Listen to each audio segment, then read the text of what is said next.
الحمدللہ وکفا والصلاة والسلام علی عبادہ الذین اصطفیٰ اما بعد فاعوذ باللہ السمیع العلیم من الشیطان الرجیم بسم اللہ الرحمن الرحیم۔ رفقائے محترم، کل ہم نے سورہ البقرہ جو ہے اس کو آخر تک 286 آیت تک دیکھ لیا تھا، تو اس حوالے سے ہمیں آل عمران میں آج چلنا تھا۔ یہ تو دوستوں کی یہ رائے تھی کہ ہم نے 142 آیت سے پہلے اور 130 آیت سے 30 سے 142 تک کی جو آیات ہیں ان پہ بس ایک رواں روی میں گزر گئے تھے، اور ان میں جو مضامین آئے ہیں ان کو تفصیلی طور پر ہم نے ریکارڈ نہیں کروایا، اس لیے آل عمران پر پہنچنے سے پہلے یہ جو ایام موجود ہیں ان نشستوں میں ہم آیت نمبر 30 سے 142 تک کی یہ جو آیات ہیں ان پہ گفتگو کریں، تاکہ بقرہ جو ہے وہ اس کی ترجمانی اور مضامین ایک حوالے سے مکمل طور پر سامنے آ جائے۔ تو اس تجویز سے اتفاق کرتے ہوئے آج ہم یہ 30 آیت جو ہے سورہ البقرہ کی یہاں سے گفتگو کا آغاز کرتے ہیں اور پھر آگے بڑھیں گے۔ سورہ البقرہ آیت نمبر 30، یہ وَإِذْ قَالَ رَبُّكَ لِلْمَلَائِكَةِ إِنِّي جَاعِلٌ فِي الْأَرْضِ خلیفہ سے شروع ہوتی ہے، اور یہ آیت نمبر 39 جو ہے وَالَّذِينَ كَفَرُوا وَكَذَّبُوا بِآيَاتِنَا أُولَٰئِكَ أَصْحَابُ النَّارِ هُمْ فِيهَا خَالِدُونَ، یہ وہاں پر جاتی ہے، ختم ہوتی ہے، اور یہ گویا 10 آیات جو ہے یہ ایک یونٹ، ایک کمپیکٹ واحد ہے۔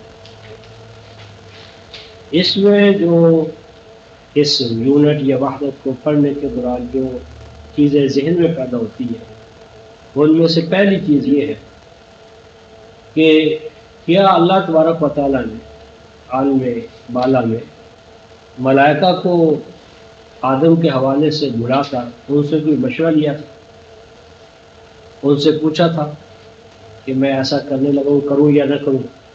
کیا اللہ کا یہ اصول ہے کہ وہ جب کسی امر کا فیصلہ کرے تو وہ ملائکہ سے مشاورت کرے؟ کہ اللہ ملائکہ سے مشاورت کے پابند ہے؟ یا کہیں بھی اللہ تعالیٰ نے اس امر کا اشارہ کیا ہے کہ وہ جب کوئی کام کرنا چاہتے ہیں، منصوبہ بناتے ہیں، اسکیم شروع کرنا چاہتے ہیں تو پہلے ملائکہ سے مشورہ کریں گے، وہ ان کو بتائیں گے؟ تو قرآن حکیم میں، پورے قرآن میں ایسا ایک بھی اشارہ نہیں۔ وہ یفعل ما یشاء کا مالک ہے، امر کن فیکون کا مالک ہے، جب وہ فیصلہ فرماتا ہے اذا اراد شیئا ان یقول له کن فیکون، تو کن فیکون کا وہ مالک ہے، اسے کسی مشاورت کی نہ ضرورت ہے نہ اس نے کبھی اس حوالے سے کبھی کی ہے۔ تو ایک تو یہ بات، پہلی بات۔ نمبر 2، یہ جو قول ہے اللہ کا یا ملائکہ کا یا زمین اور آسمان کے اقوال ہم لائیں گے قرآن حکیم میں، تو یہ تمام اقوال حالی ہیں، یہ حالت ہے نہ کہ قول، یعنی یہ ایک سچویشن یا صورت احوال، یہ صورت احوال کا بیان ہے۔ یعنی اللہ تبارک و تعالیٰ نے ان امور غیبیہ سے ہمیں آگاہ کیا ہے، اور اس آگاہی کے پیچھے کچھ مقاصد، وہ مقاصد کی تفہیم جو ہے وہ میرے اور آپ کے ذہن میں ڈالنی ہے، اور اس کا دین میں جو مقام ہے اس کو تسلیم کر کے ہم نے زندگی کا اپنا نقشہ بنانا ہے۔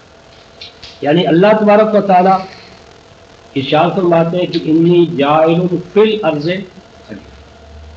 پہلی بات کہ جو خلافت ہے، خلافت یہ زمین سے متعلق ہے، یعنی اللہ تعالیٰ جنت میں خلیفہ نہیں بنا رہے، جاعل فی الارض خلیفہ، خلافت کا تعلق کس کے ساتھ ہے؟ زمین کے ساتھ، جنت کا نہیں۔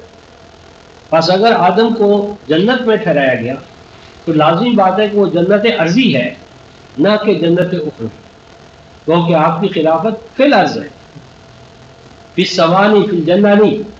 اور اگر آپ کو آپ کی خلافت کے بارے میں فی الارض ہے خلیفہ زمین میں، تو وہ زمینی خلافت ہے، وہ زمینی جنت ہے، اور اس زمین ہی پہ وہ جنت ہے جہاں پہ آدم کو رکھا گیا۔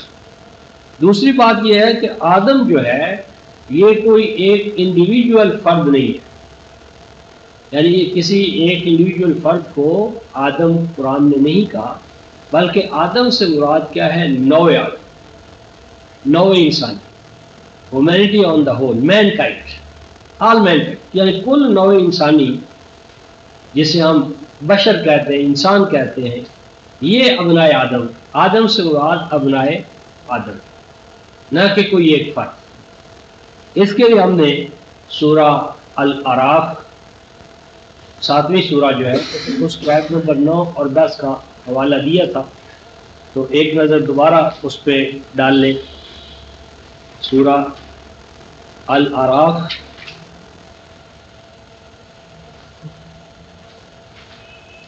آیت نمبر 9-10، اس میں نقطہ یہ ہے، یہ جو الفاظ آ رہے وَلَقَدْ مَكَّنَّاهُمْ فِي الْأَرْضِ، وَلَقَدْ مَكَّنَّا، اور بلا شبہ ہم نے تمکن عطا کیا، مضبوط و مستحکم کیا تم سب کو، کہاں؟ فی الارض، زمین۔ اب یہاں جو قوم ہے، قوم یہ اجتماعی ضمیر ہے، ایک فرد کے لیے نہیں ہے، قوم، تم سب کے سب، تم سب کے سب کو ہم نے زمین میں تمکن عطا کیا۔ نمبر 2، وَجَعَلْنَا لَكُمْ فِيهَا مَعَائِشَ، اور قرار دیا ہم نے کس کے لیے؟ لکم، لکم بھی لکا نہیں کہا، ایک فرد کو نہیں کہا، لکم تم سب کے لیے، لکم جو ہے یہ جمع کثیر، اور تم سب کے سب کے لیے ہم نے زمین میں کیا رکھا؟ معائش۔ معائش جو ہے یہ جمع ہے معشیتن، وہ چیز جس پر زندگی کا دار و مدار، زندگی کا دار و مدار کن پر ہے؟ وسائل، ریسورسز پر۔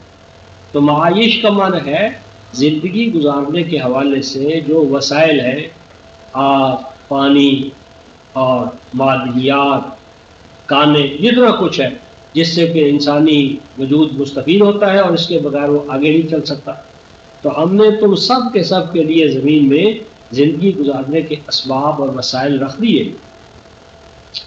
اور آگے فرمایا قلیلا ما تشکرون، ہم نے تو زمین میں اتنے وسائل رکھے ہیں ان گنت، لیکن تم اس کی ناقدری کر رہے ہو، اس سے پوری طرح فیضیاب نہیں ہو رہے، یا جتنے وسائل بھرپور طریقے سے ہم نے تمہیں عطا کیے ہیں اتنا تم اس سے استفادہ نہیں کرتے، اور اگر کہیں کرتے ہیں یعنی کائنات کے کسی گوشے کو تسخیر کر لیتے، مسخر کر لیتے ہیں، تو وہاں سرمایہ دارانہ نظام آ جانے کی وجہ سے زمین پر اس کے بہتر نتائج مرتب نہیں ہوتے، ہر کرنے والا جو ہے وہ یا اس کی قوم وہ تمام اچھے نتائج و ثمرات اپنی قوم تک محدود کر لیتے اور دوسروں کو معروف کرتے۔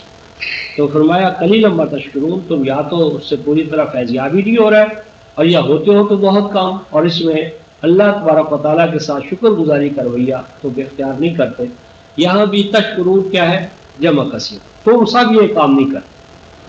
آگے فرمایا وَلَقَدْ خَلَقْنَاكُمْ، اب یہاں قوم پھر جمع کثیر ہے، ہم نے تم سب کے سب کو خلق کیا، پیدا کیا، تم سب کے سب کی ہم نے صورت گری کی، یعنی خلق ہے ڈھانچہ بنا، ڈھانچہ، سکلٹن، بنیادی جو ڈھانچہ ہے، اور پھر اس کے اندر نکھار، ابھارا، یعنی جو جس صورت اعضاء میں پھر تصویر گری کی ہم نے ان کو ٹھیک ٹھاک کیا۔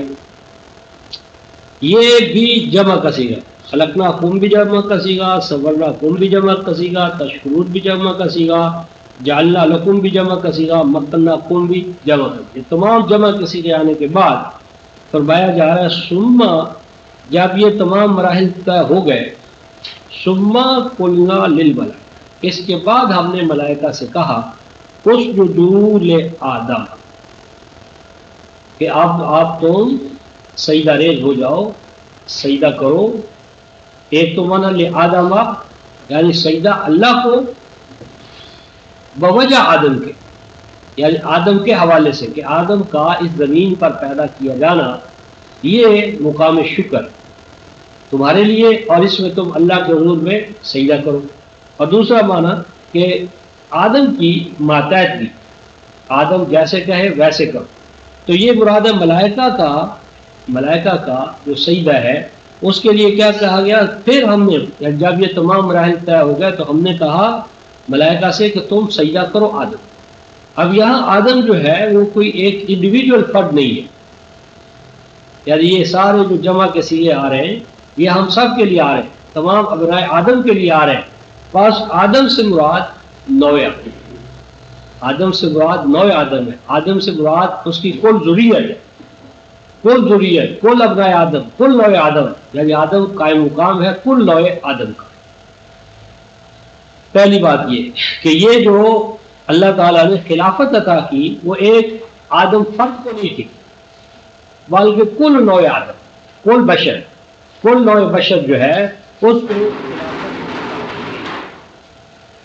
نمبر 2، خلافت جو ہے آدم کے پاس اللہ کی نہیں ہے۔ یہ تصور باطل ہے کہ انسان زمین پر اللہ کا خلیفہ ہے، یعنی یہ کہنا کہ انسان زمین پر اللہ کا نائب ہے، یہ شرک ہے۔ اللہ کا کوئی نائب نہیں ہو سکتا، کیونکہ نائب کے اندر اور جس کی وہ نیابت کرے دونوں کے اندر جنس اور نوع اور صفات میں اشتراک ضروری ہے۔ یعنی مثلا قیام پاکستان سے پہلے ہمارے ہندوستان میں انگریز وائسرائے ہوتا، وائسرائے، اور وہ وائسرائے قائم مقام ہوتا، نائب ہوتا کس کا؟ ملکہ برطانیہ کا، کیونکہ ملکہ برطانیہ عاجز ہے، وہ اپنے تمام ممالک معروضہ پر براہ راست تصرف اور گورنمنٹ نہیں کر سکتی، تو وہ مختلف علاقوں میں اپنا نائب مقرر کر دیتی۔ تو نیابت جو ہے نائب مقرر کرنا کہاں ہوتا ہے؟ جہاں براہ راست حکمرانی نہ کی جا سکے۔ تو اللہ تبارک و تعالیٰ تو عاجز نہیں ہے کہ وہ براہ راست بندوں پر، کائنات پر، نظام پر اپنا فیصلہ نہ منوا سکے۔ بس خلافت اللہ کی نہیں ہے، خلافت زمین پر آدم کی ہے، اور خلافت کا معنی ہے آزادانہ اختیار اور ارادے کا مالک ہونا، آزادانہ اختیار اور ارادے کا مالک ہونا، اپنے بناؤ بگاڑ کا مالک ہونا، حکم کی تعمیل کے ساتھ حکم کی خلاف ورزی کا اپنے اندر امکان رکھنا۔ یہ جو ہے اپنے آزادانہ اختیار اور ارادے سے کسی کو ماننا یا نہ ماننا، خیر کرنا یا شر کرنا، یہ زمین میں ملائکہ کے پاس بھی یہ نہیں ہے۔ ملائکہ بھی یفعلون ما یؤمرون، جو حکم انہیں مل گیا ہے وہ فوری طور پر اس کی تعمیل کرتے ہیں، اس کے علاوہ ان کے اندر یہ طاقت ہے ہی نہیں کہ اس کو وائلیٹ کرے، اس کی خلاف ورزی کرے۔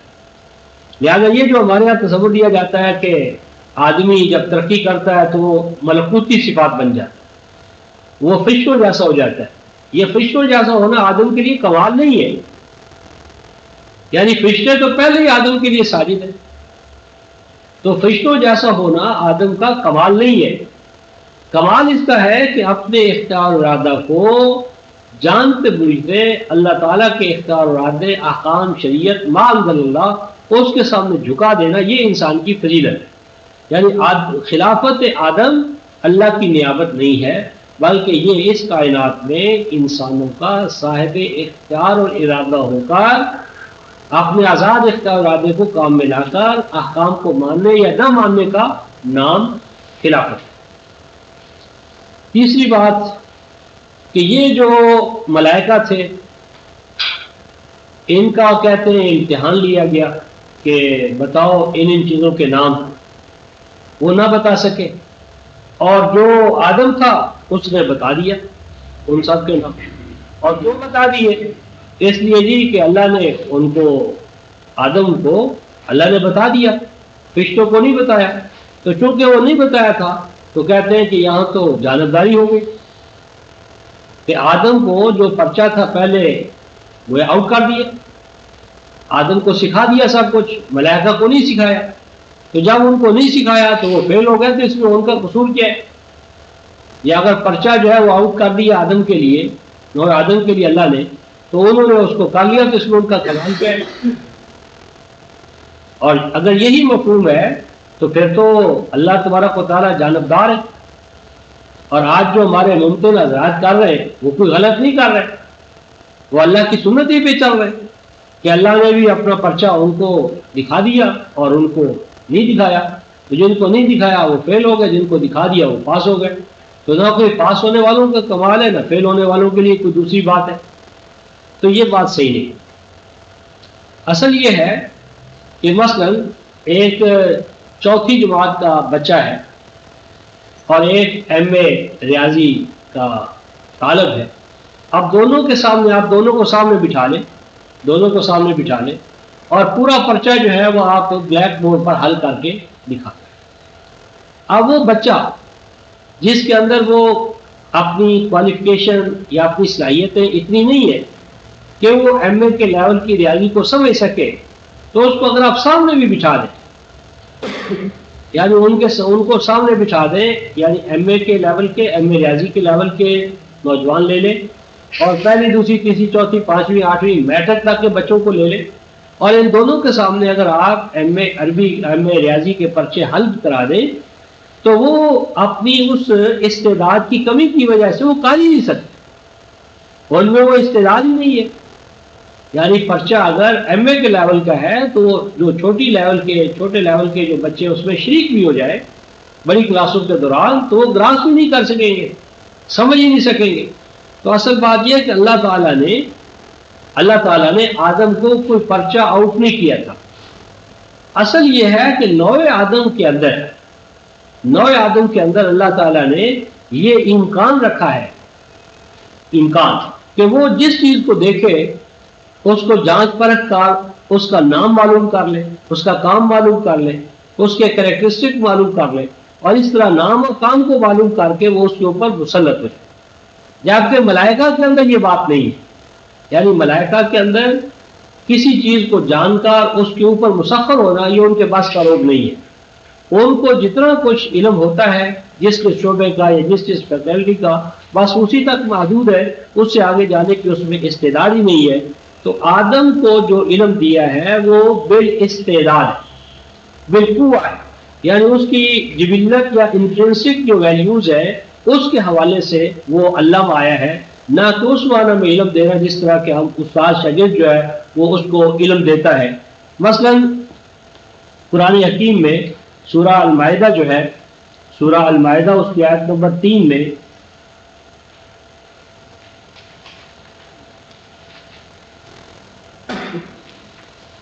یہ آیت نمبر 3-4 یسألونک ماذا احل لہم، یہ آپ سے پوچھتے ہیں کہ کیا چیز ان کے لیے حلال ٹھہرائی گئی ہے، تو ان سے کہو کہ تمام طیبات حلال ہیں، وما، اور یہ بھی حلال ہے، وما، اور یہ بھی حلال ہے. کیا حلال ہے؟ ما علمتم من الجوارح، جوارح جارحہ، یہ شکاری جانور کہ یہ شکاری جانوروں کے ذریعے تو جو تم شکار کرو وہ بھی تمہارے لیے حلال ہے. مکلبین تعلمونہن، یہ وہ جانور کہ جن کو تم نے شکار کے لیے سکھایا، شکار کی انہیں کو تعلیم دی ہو، ٹریننگ دی ہو، تو وہ شکار مالک کے لیے کرے، خود نہ کھائے، اور اللہ کے نام پر ان کو چھوڑا جائے. اور آگے قرآن کہتا ہے مما علمہم اللہ، کہ شکاری کتوں کو یا جانوروں کو جو تم شکار کی تعلیم دیتے ہو، یہ تعلیم کون سی ہے؟ مما علمکم اللہ، یہ تعلیم اللہ تعالیٰ نے تمہیں دی. یعنی آپ جانوروں کو، شکاری جانوروں کو سدھانا، شکاری کتوں کو یا شکرا یا باز یا یہ جو ہے ان کو شکار کی تعلیم دینا، کیا اللہ تبارک و تعالیٰ نے اسی طرح علمکم اللہ نے تمہیں یہ تعلیم دی ہے؟ تو کیا اللہ تعالیٰ نے یعنی انسان کو آ کر یہ بالکل اسی طرح تعلیم دی ہے جس طرح کہ ہم بچوں کو تعلیم دیتے ہیں، یا تعلیم کا جو تصور ہمارے ذہن میں آتا ہے؟ یعنی یہاں مما علمکم اللہ یعنی اس سے مراد طبعی استعداد ہے کہ تمہارے اندر اللہ تعالیٰ نے ایک استعداد رکھی ہے، تو اس استعداد کی بنیاد پر تم جانوروں کو سکھاتے ہو، تربیت دیتے ہو، ہم آہنگ کرتے ہو، اور وہ تمہارے اغراض و مقاصد کے لیے اعلی کار بن جاتے ہیں. اسی طرح کل ہم نے ایک آیت پڑھی تھی سورہ البقرہ کی 282 آیت، اس میں اللہ تبارک و تعالیٰ ارشاد فرماتے ہیں کہ یہ 282 آیت جہاں سے شروع ہوئی ہے اس میں تیسری سطر ہوگی، ولا یأبى قاتل ان یکتب کما علمہ اللہ، بس کاتب کو چاہیے کہ وہ دستاویز تیار کرنے میں انکار سے کام نہ لے، ولا یابا اور نہ انکار کرے کاتب وسیع کا نویس تحریر تیار کرنے والا، یہ کہ وہ لکھنے سے اسے انکار نہیں کرنا چاہیے، جب بھی اس کو بلایا جائے تو اسے وہ تحریر یا دستاویز تیار کرنے کے لیے آ جانا چاہیے۔ اور کیوں آ جانا چاہیے؟ کما علمہ اللہ، کہ یہ جو تعلیم اس کے پاس ہے کتابت کی، تحریر کی، جس کو اللہ تعالیٰ فرماتے ہیں کہ یہ اس کو کس نے دی ہے تعلیم؟ علمہ اللہ، یہ تعلیم اس کو اللہ نے دی ہے۔ تو کیا اللہ تبارک و تعالیٰ انسانوں کو آ کر قلم پکڑنا، سیاہی بنانا، یہ کاغذ ہاتھ میں لینا، پھر نقطے، دائرے، شوشے اور ان کا جو نوک پلک، یہ اللہ آ کر تعلیم دیتا ہے؟ یعنی یہاں بھی کاتب کے علم سے مراد، تعلیم سے مراد بالفعل یہ تعلیم نہیں ہے، بلکہ مراد کیا؟ استعداد، صلاحیت، کہ یہ جو کاتب بننے کی استعداد ہے، صلاحیت ہے، مائنڈ ہے، دل اور دماغ ہے، ہاتھ ہے، ہاتھوں کے اندر جنبش اور حرکت ہے، ذہن میں جو اس چیز کو سمجھنے کی استعداد ہے، تو یہ اللہ ہی کی عطا کردہ ہے، اللہ کی، معاشرے کی، سماج کی، سوسائٹی کی عطا کردہ ہے۔ تو اسے حق کے شکر کے طور پر مسکینوں، یتیموں اور امت کے مسائل میں اپنی صلاحیت کو کام میں لانا چاہیے اور اسے کھلا رکھنا چاہیے دوسروں کی بیٹرمنٹ کے لیے۔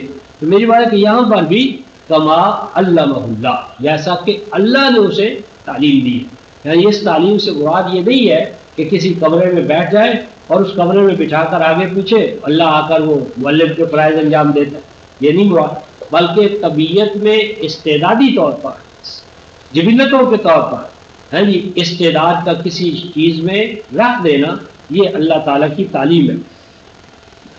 پھر اللہ تعالیٰ نے میرے اور آپ کے لیے، سب کے لیے ایک لفظ استعمال کیا ہے 96 سورہ العلق، 96 سورہ آیت نمبر یہ 5 6، اقرا وربک الاکرم الذی علم بالقلم، وہ رب اکرم کہ جس نے انسان کو تعلیم دی، کس کے ذریعے؟ قلم کے ذریعے۔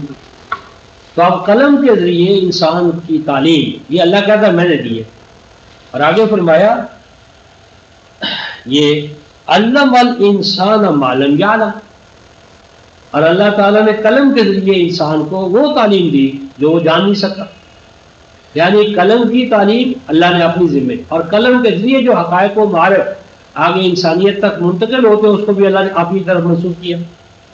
یعنی کہنا یہ تھا کہ جو اللہ تبارک و تعالیٰ کی تعلیم ہے یہ ویسے نہیں ہوتی جیسے آپ اور میں استاد شاگرد بچوں کو، شاگردوں کو تعلیم دیتے ہیں، بلکہ اس تعلیم سے مراد استعداد ہے، کیپیبلٹی ہے، امکانات ہے، کہ آدم کے اندر، یہ نوع آدم کے اندر اللہ تعالیٰ نے یہ استعداد رکھی کہ وہ اشیاء کو دیکھے اور ان کے افعال و اعمال کو دیکھے اور افعال و اعمال کو دیکھ کر ان کے نام رکھ دے۔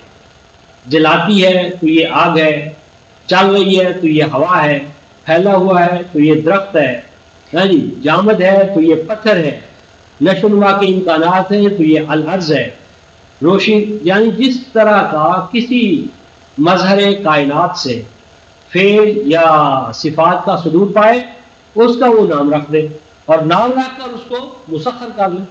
یہ استعداد نوع آدم میں ہے، ملائکہ میں یہ استعداد نہیں ہے۔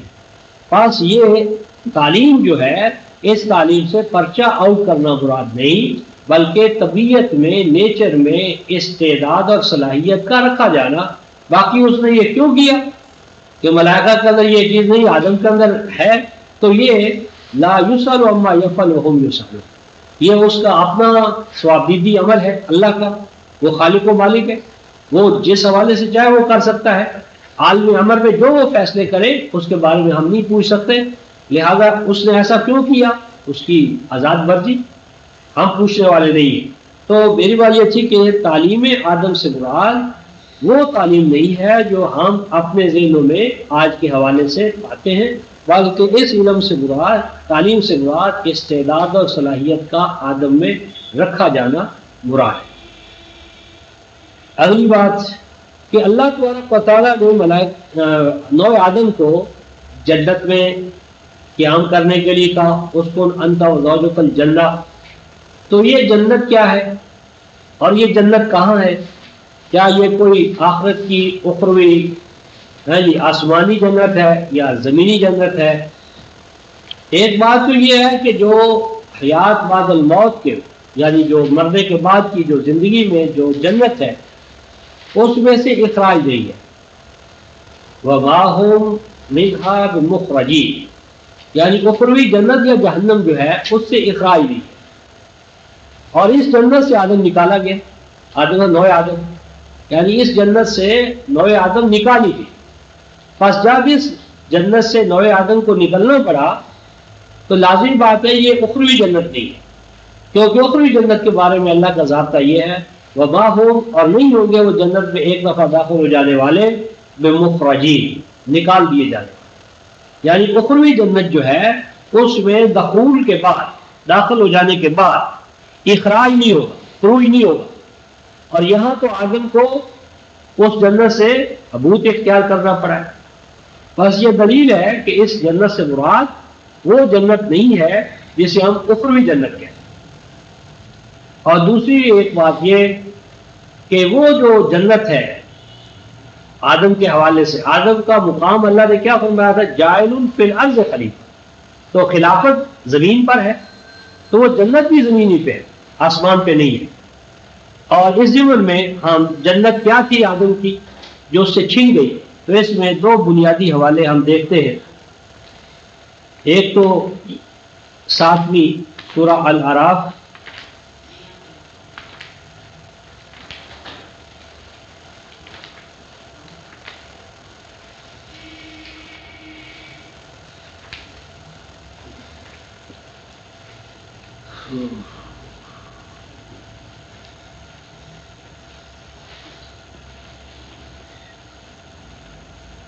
یہ آیت 27 ہے، 7-27۔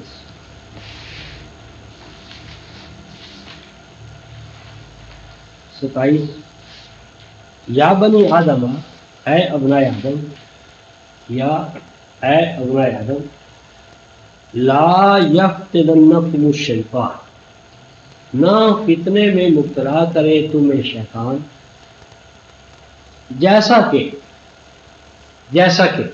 اس نے فتنے میں مبتلا کر کے اخرج ابویکم من الجنہ، تمہیں بھی آدم، اے ابنائے آدم، دیکھنا شیطان تمہیں جنت سے نکالنے میں اس طرح کامیاب نہ ہو جائے جس طرح کہ وہ تمہارے باپ دادا کو، بڑوں کو جنت سے نکالنے میں کامیاب ہوئے۔ یعنی اگر ہمارے پاس جنت نہیں ہے، اگر نو آدم کے لیے جنت نہیں ہے، تو نو آدم کو یہ بتانا کہ دیکھنا کہیں شیطان تمہیں جنت سے فتنے مبتلا نہ کر دے، جس طرح اس نے تمہارے ماں باپ کو کیا تھا، آبا کو کیا تھا، بڑوں کو کیا تھا۔ تو اگر وہ جنت ہے ہی نہیں ہمارے پاس، جنت کے گم ہونے کا خطرہ کیا؟ جنت تو ہمیں ملی نہیں۔ گویا کہ ایک حوالے سے ہر ابن آدم جو ہے وہ اپنی جنت لے کر آتا ہے۔ آدم جنتی حالت میں ہوتا ہے، پھر اس جنتی حالت کو وہ اپنی نافرمانیوں سے شیطان کے چکموں میں آ کر اس جنت سے وہ محروم ہوتا ہے۔ اور وہ جنت ہے کیا؟ اس کے لیے سورہ طٰہٰ 20ویں سورہ، جنت کیا تھی؟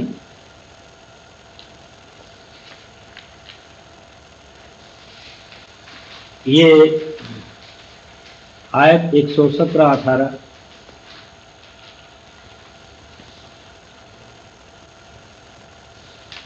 فَقُلْنَا یا آدم، ہم نے کہا اے نو آدم، نہیں سورہ طٰہٰ، میں نے عرب کا ہے تو غلط ہے، سورہ طٰہٰ 20ویں سورہ۔ فَقُلْنَا، ہم نے کہا یا آدم، اے آدم، ان ھذا عدو اللہ، یہ شیطان دشمن ہے تیرا، والے زوجک، اور تیری بیوی کا، تیری پارٹی کا، تیری جماعت کا، فلا یخرجنکما، پس نہ نکالنے میں کامیاب ہو جائے یہ شیطان ابلیس جنت سے تمہیں، تو پھر کیا ہوگا؟ جنت سے نکل جاؤ گے تو کیا ہوگا؟ فتشقی، تم شقی ہو جاؤ، شقاوت۔ گویا کہ شقاوت جو ہے یہ جہنم ہے، شقی ہونا جو ہے یہ جنت سے محروم ہے۔ یعنی قرآن اگر ہمیں شقاوت اور سعادت، دو اصطلاح ہیں قرآن کی، ایک سعادت سین عین دال، اور ایک شین قاف یا، شقا، اردو میں ہم شقاوت بولتے ہیں، شقی القلب بولتے ہیں۔ تو جو شقاوت ہے اس میں آ جانا یہ جنت سے نکالا جانا ہے، شقاوت فتشقی، کہ اگر تو جنت سے نکل گیا تو جنت سے نکل جانے کا نام کیا ہے؟ فتشقی، آپ شقاوت میں مبتلا ہو جائیں۔ اور اس کو طٰ کی پہلی آیت، طٰ ما انزلنا علیک القرآن لتشقی، یہ قرآن ہم نے، اے طاہر ہادی و مہدی رسول، یہ قرآن ہم نے اس لیے آپ پر نازل نہیں کیا کہ آپ جنت سے دور رہے، یہ آیا جنت میں داخل کرنے کے لیے، جنت عطا کرنے کے لیے قرآن آیا ہے۔ تو یہاں فرمایا کہ اگر تم جنت سے نکل گئے تو پھر کیا ہوگا؟ شقاوت ہوگی۔ اور جنت کیا ہے؟ جنت کیا ہے؟ اِنَّا لَكَ أَلَّا تَجُوعَ فِيهَا وَلَا تَعْرَىٰ وَأَنَّكَ لَا تَظْمَأُ فِيهَا وَلَا تَضْحَىٰ، یہ ہے جنت۔ اور جنت اس بات کا نام ہے، جنت یہ ہے کہ تو اس میں بھوکا نہ رہے، یہ نہیں کہ بھوک نہ لگے، اگر بھوک پیاس لگے گی نہیں تو آدم ہی نہیں ہے۔ یعنی یہاں ہے اللہ تجوع فیہا، کہ بھوک تیرے لیے مسئلہ نہ کر۔ یعنی جنت وہ حالت یا کیفیت یا ریاست کہ جس میں رہنے والوں کے لیے بھوک مسئلہ نہ ہو، یعنی ان کی جو غذا ہے وہ ان کو پرووائڈ کی جائے، یعنی بیسک نیسیسٹیز آف لائف، اس کی ضمانت اور ریاست کی طرف سے۔ اللہ تجوع فیہا، تجھے پیاس نہ ستائے، بھوک نہ ستائے، یعنی بھوکے پن کا اور پیاس کا سد باب، یعنی بنیادی ضروریات زندگی کی فراہمی ریاست کے ذمے، یہ جنت۔ اور آگے فرمایا ولا تارا، نہ تو ننگے پاؤں ہو، نہ ننگے سر ہو، نہ بدن سے ننگا ہو، یعنی بنیادی ضروریات زندگی میں نہ صرف عقل و شرف کی ضروریات آ گئی بلکہ کپڑا بھی آ گیا، کپڑا بھی آ گیا، ننگا بھی نہیں رہتا۔ تو ننگ پن کو جہاں نہ ڈھانپا جائے، گویا کہ جس قوم کے اندر بھوک پیاس اور ننگا یہ اس کا فاحشہ کے طور پر ہے تو ان کو اس کی ضمانت نہیں ہے، تو یہ جہنم، تجھے ننگا بھی نہیں رہنے دیا جائے، یعنی پاؤں سے ننگا، سر سے ننگا، بدن سے ننگا۔ اور آگے فرمایا وَأَنَّكَ لَا تَظْمَأُ فِيهَا وَلَا تَضْحَىٰ، اور یہاں تجھے پیاس نہیں ستائے گی۔ پیاس کو دور کرنے کے لیے چشمے ہیں، آب شیریں کے سوتے ہیں، ہاں جی، ندیاں اور نالے ہیں، چشمے ہیں، تو ان کو پینے، تیری پیاس بجھانے کا بھی سامان اس جنت میں موجود ہے۔ وَلَا تَضْحَىٰ، اور تضحیٰ کے اندر ہے مکان کی ذمہ داری، اور تجھے سرما اور گرما تنگ نہ کرے۔ تضحیٰ کا معنی ہے تو تجھے بھوک پیاس کے ساتھ ساتھ جو سورج کی گرمی ہے، سورج کی گرمی وہ تجھے جھلسا نہ دے، یعنی سورج کی گرمی، سورج کی دور ہونے سے ٹھنڈک، تو مراد ہوا کہ جو مکان ہے ذاتی رہائش کے حوالے سے وہ پرووائڈ کرنا، کھانے پینے کی ضروریات مہیا کرنا، صحت کو بحال رکھنا، ہے جی، انسانی حقوق کیا ہے ان کا پرووائڈ کرنا، اور وہ ننگ پن، ان سب چیزوں کے مقابلے میں تحفظ عطا کرنا، یہ ہے جنت۔ جنت گویا کہ بنیادی ضروریات زندگی کی فراہمی کا نام ہے۔ جس معاشرے میں بنیادی ضروریات زندگی کی فراہمی لازم ہو وہ معاشرہ ایک حوالے سے جنتی ہے، لیکن یہ جو بنیادی ضروریات زندگی کی فراہمی ہے اس میں ایک فرق ہے۔ بنیادی ضروریات زندگی کی فراہمی تو جیل خانے میں بھی ہو جاتی ہے۔ جب کوئی شخص جیل میں چلا جاتا ہے تو جیل میں جانے والے کے لیے کھانا پینا اور لباس موسم کے حوالے سے یہ ریاست ذمہ دار ہے، تو جیل کی زندگی نہیں چاہیے، یعنی ہیومن ڈگنیٹی کا تحفظ کرتے ہوئے انسانی ذات اس کی کرامت ذات انسانی، اس کی ڈگنیٹی جو ہے ہیومن پرسنالٹی کی، اس کا اعتراف کرتے ہوئے قرآن نے کہا رزق کریم، صرف انسان کو رزق نہیں چاہیے، روٹی نہیں چاہیے، رزق کریم چاہیے جس میں اس کی عزت، جاہ، آبرو، اس کی ذات کا تحفظ ہو، کرامت ذات انسانی کا تحفظ کرتے ہوئے۔ اس کے بعد آدم جو تھا یعنی ابلیس، وہ جنت میں کیسے جا پہنچا؟ اگلا سوال کہ ابلیس جنت میں کیسے پہنچا کہ اس نے جا کر مائی حوا کو ورغلایا؟ تو یہودی روایات کے زیر اثر یہ سمجھا جاتا ہے کہ وہ سانپ کی شکل میں رضوان کو جرم دے کر وہ جنت میں داخل ہو گیا، اور جب داخل ہو گیا تو پھر اپنی اصلی شکل میں آ گیا، اور اصل شکل میں جا کر بزرگ کی شکل اختیار کر لی اور حوا کو گمراہ کیا، حوا نے پھر آدم کو گمراہ کیا۔ تو نتیجہ کیا نکلا کہ آدم کو سزا کے طور پر جنت سے نکال دیا، اور مائی حوا کے ساتھ کیا کیا؟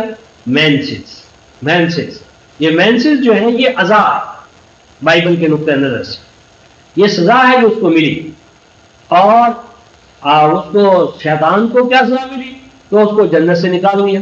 سوال یہ کہ جنت تو اس کے لیے تھی ہی نہیں، نکالنے کا عذاب اس کو کیا ہوا؟ اور دوسرا یہ کہ یہ جو مطلب ہے مینسز ہے، یہ تو ایک طبعی عمل ہے، نیک و یہ بات دونوں کے ساتھ ہے، تو اس کا اس سے کیا تعلق ہے؟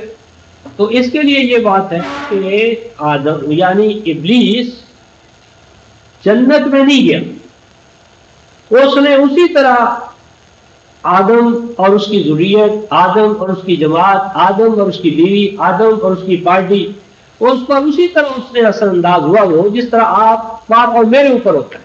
اور یہ کس طرح ہوتا ہے؟ وسوسہ کے ذریعے، وسوسہ اندازی۔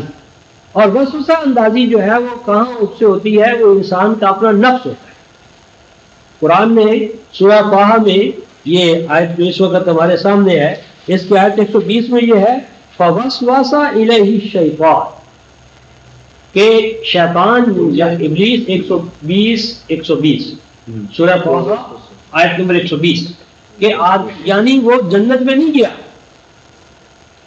ابلیس، بلکہ اس نے وسوسے سے کام لیا۔ فَوَسْوَسَ إِلَيْهِ الشَّيْطَانُ، یعنی شیطانی جذبات نے وسوسہ اندازی کی ہے آدم اور حوا دونوں کے لیے، اور دونوں کو ڈگمگایا ہے۔ اور یہ جو وسوسہ اندازی کا جو کام ہے، یہ ابلیس یا شیطان کے ساتھ خاص نہیں ہے، یہ شیطان میرے اور آپ کے اندر بھی بیٹھا ہوا ہے، اور وہی ہمیں یعنی چکمے دیتا ہے، یعنی وہ کہیں خالی نہیں ہے، ہماری ذات کا ایک حصہ ہے، اور اسی حصے کو مسلمان بنانا مطلوب ہے۔ مثلا سورہ قاف 50ویں سورہ جو ہے،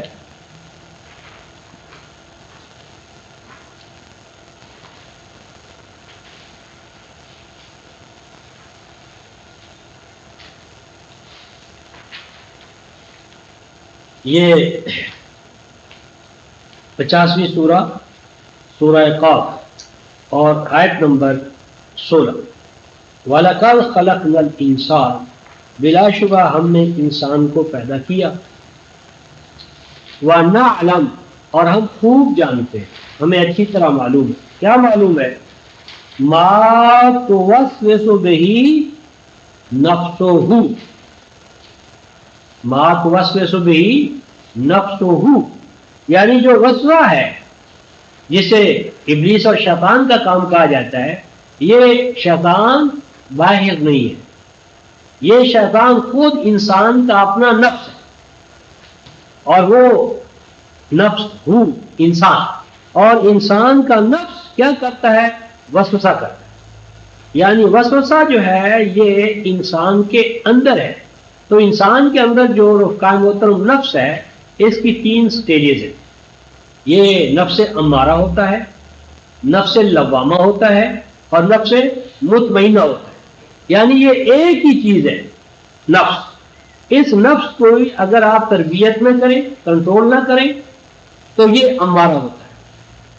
جب اس پر آپ احکام الہیہ کا بوجھ ڈالیں گے تو یہ اپنے آپ کو ملامت کرنا شروع کرے گا تھوڑا تھوڑا، اور ملامت کے بعد اس کی اگلی اسٹیج کیا آئے گی؟ اطمینان.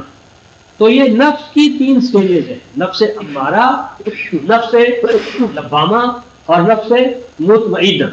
تو نوع آدم کو جس چیز نے جنت سے نکالا، جنتی حالت سے نکالا، اس جنتی معاشرے سے وہ نکالے گئے، وہ اس بنیاد پر نکالے گئے کہ انسان کے اندر انفرادی مفاد پرستی کا جذبہ غالب آ گیا. اجتماعی ملکیت، اجتماعی نظام کی جگہ پر انسانوں نے اپنی میری اور تیری کا نظام اپنے بچوں کے لیے، آنے والے بچوں کے لیے، یعنی انسان اجتماعی مفاد سے انفرادی مفاد کی طرف آ گیا. اجتماعی جنت کی بجائے آدم نے کہ بچوں نے چاہا کہ تھوڑی تھوڑی اپنے اپنے دائروں میں زمینیں بانٹ لیں، وسائل بانٹ لیں، اور اپنی آل اولاد کے لیے وہ جنت جو ہے نا وہ اپنے لیے پیدا کریں. یعنی اجتماعی جنت کی جگہ پر مفاد پرستی کا جذبہ غالب آ گیا، اور مفاد پرستی کے جذبے کے تحت ہر آدمی نے جہنم کے اندر جنت آباد کرنے کا جو سودا تھا یا جو نقطہ نظر تھا وہ اڈاپٹ کر لیا. مثلا سورہ فاعل میں جو ہمارے سامنے ابھی ہم نے 120 دیکھا تھا، وہاں قرآن حکیم نے یہ بتایا ہے کہ وہ مسئلہ کیا تھا. 20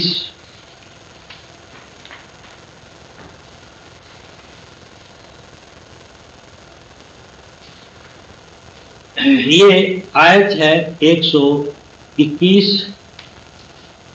آدم کو، نوع آدم کو نفس انسانی نے جو چکمہ دیا وہ یہ قال یا آدم، اس کا ہاں 121 ہے میرے خیال میں، اس کا تک یا 20 ہے، 120. اچھا، تو وہ اس کو یوں کہا کہ اے آدم حل ادلک علی شجرۃ الخلد، وسا اندازی یوں کی کہ اے آدم کیا میں بتاؤں تجھے کہ ایک ایسا طریقہ کار بھی ہے کہ تو اس سے ہمیشگی اختیار کر لے. شجرۃ الخلد، کیا میں تجھے بتاؤں کہ ابدی زندگی کا راز کس میں ہے؟ ابدی زندگی کا راز شجرۃ الخلد. یہ شجرۃ الخلد جو ہے یہ ہے اپنی نسل کے ذریعے آدم کا زندہ رہنا. یعنی آدم نسل پیدا کر کے اپنی موت کو ایک حوالے سے فاتحانہ انداز میں دیکھتا ہے اور کہتا ہے ٹھیک ہے میں فرد کے طور پر تو مر گیا، لیکن دیکھ میرے بعد میری آل در آل میری تو نسل زندہ ہے. یعنی نسل انسانی کو، یعنی آدم کو یہ تصور دیا کہ اولاد کے ذریعے تو اپنی زندگی پالے، اور تیری آل اولاد، اس کی وجاہت، اس کی ریاست، اس کی مملکت، اس کا حکم. تو یہ اجتماعی مفاد جو جنت کا کنسیپٹ تھا وہ انفرادی سرمایہ دارانہ ذہن آ گیا. تو فرمایا انہوں نے کہا شجرۃ الخلد، ہمیشگی کا ایک درخت، وملک لا یبلی، اور ایسی مملکت، ایسی بادشاہت کہ جس بادشاہت کو کبھی زوال نہیں. یعنی گویا کہ جنتی معاشرہ جو ہے وہ خاندانی بادشاہت میں منتقل ہو گیا. یعنی جو سب کی اجتماعی جنت تھی، اس اجتماعی جنت کی جگہ پر مختلف خاندانوں نے اپنی اپنی بادشاہت کرنے کا خواب دیکھا. یعنی آپ اپنے علاقے میں بادشاہ بن جائیں، میں اپنے علاقے میں بادشاہ بن جاتا ہوں. یعنی تقسیم کر لیا الارض کو، وسائل کو، علاقوں کو. جس میں زیادہ طاقت تھی وہ زیادہ علاقے لے گئے، جو کمزور تھے وہ بیچارے پیچھے ہٹا دیے گئے. تو ملک لا یبلا، ملوکیت، کنگڈم، ملوکیت کا خواب دکھایا کہ اگر تم بادشاہ بن جاؤ تو نسل در نسل جو ہے یہ تمام نعمتیں، زمین، وسائل تمہارے ہو جائیں گے. فَأَقَلَا مِنْهَا، تو ان دونوں نے اس بادشاہت کے نتائج و ثمرات کو کھانا شروع کر دیا. لیکن وہ بادشاہ جب ایک دفعہ آ گئی تو پھر کیا ہوا؟ فَبَدَتْ لَهُمَا سَوْآتُهُمَا، پھر اس بادشاہت یا ملوکیت جو تھی اس کی برائیاں، کمزوریاں، مار دھاڑ، قتل، حسد، رقابت، ایک دوسرے پر، ایک قوم دوسری قوم پر چڑھائی کر رہی ہے، ایک مملکت دوسری مملکت پر، ایک بادشاہ دوسری بادشاہت پر. تو یہ ایک دوسرے کے خلاف مار دھاڑ کرنے کے لیے وہ میدان میں نکل آئی، اور جہاں کسی نے کسی دوسرے کے اندر کوئی کمزوری دیکھی اس کمزوری سے ڈرانا اور حملہ کرنا، یہ انہوں نے فن سیکھا۔ وَطَافِقَا يَخْصِفَانِ عَلَيْهِمَا مِنْ وَرَقِ الْجَنَّةِ، اور اب کیا ہوا، ملوکیت کے آنے سے جنت تو چلی گئی، البتہ جنت کے پتے نشان کے طور پر رہ گئے، جنت ہاتھ سے کھو بیٹھا، لیکن جنتی پتے جو تھے وہ ہاتھ میں رہ گئے، یعنی پتوں کے سوا پھل پھول جو جنت کا تھا، خاصا تھا، مزاج کا، اس سے وہ محروم ہو گئے۔ تو اس پر اللہ تبارک و تعالیٰ نے پھر دوبارہ ان کو اگلے دور میں داخل کرنے کے لیے وہی کا پھر ان کو نیا نظام عطا کیا گیا۔ ان میں سے جو تائب ہوئے اللہ نے ان کی توبہ قبول کر لی، پھر ان کو ایک نئے نظام کے تحت جنت حاصل کرنے کا اللہ تعالیٰ نے طریقہ بتایا، اور وہ وہی تھی اجتماعی وہی سے پھر آدم جو ہے وہ دوبارہ گم شدہ جنت جو اس کو حاصل کرنے میں کامیاب ہوتا رہا، وہ جو نبی پاک ایمان لاتا رہا، اللہ کی وحی پر ایمان لاتا رہا۔ تو اجمالاً یعنی ہم یہ کہتے ہیں کہ یہ جنت زمین پر ایک ایسے معاشرے کے قیام سے عبارت تھی کہ جہاں پر زمین پر پائی جانے والی تمام نعمتیں، وہ باغات، چشمے، پھل پھول، جتنی نعمتیں زمینی کی تھی وہ سب کے سب برابر کی، تمام ابنائے آدم اس پر برابر کا حق رکھتے تھے۔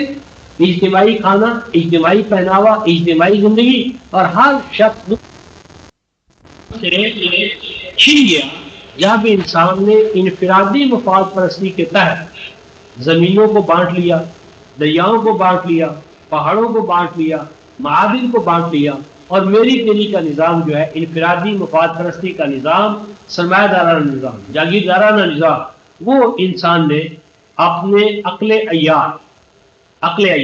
عیار کی اساس پر جب اس نے وہ انفرادی مفاد پرستی کے جذبے کو تسلیم کر لیا تو وہ اجتماعی طور پر جو جنت کا نقشہ یا نظام تھا وہ اس کے ہاتھ سے چھن گئی۔ اس کے بعد اس ضمن میں ایک اور بات جو ہمارے سامنے آتی ہے وہ یہ کہ یہاں ایک لفظ آیا ہے اخبتو، یہ آیت نمبر 36 میں،